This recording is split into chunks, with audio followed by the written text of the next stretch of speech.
باز نکنین لطفا. من فقط یه نیم شما آماده ای؟ خب نه it's okay. نه that's okay. It's okay. خب شما اسمتون چیه؟ تارا و تینا. خب شما چند سالتونه؟ 8 8.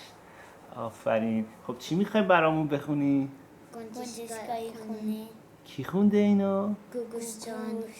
به به. برو بریم.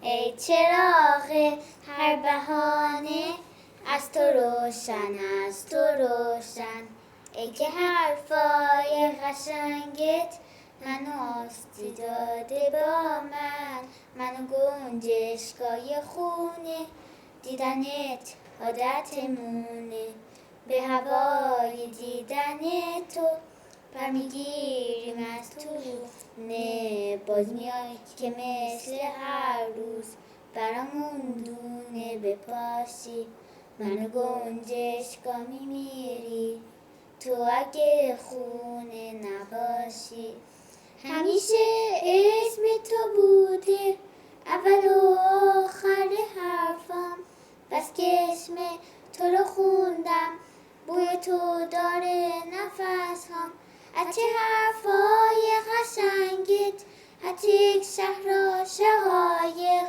تو همون شمی که از اون سرخ گونه های عاشق، شعر من رنگ چشاته رنگ پاک بیریایی، بهترین رنگی که دیدم رنگ زرد کهربایی، منو گنجشگاه خونه، دیدنت عادتمونه، به هوای دیدن تو پر میگیریم از تو لونه.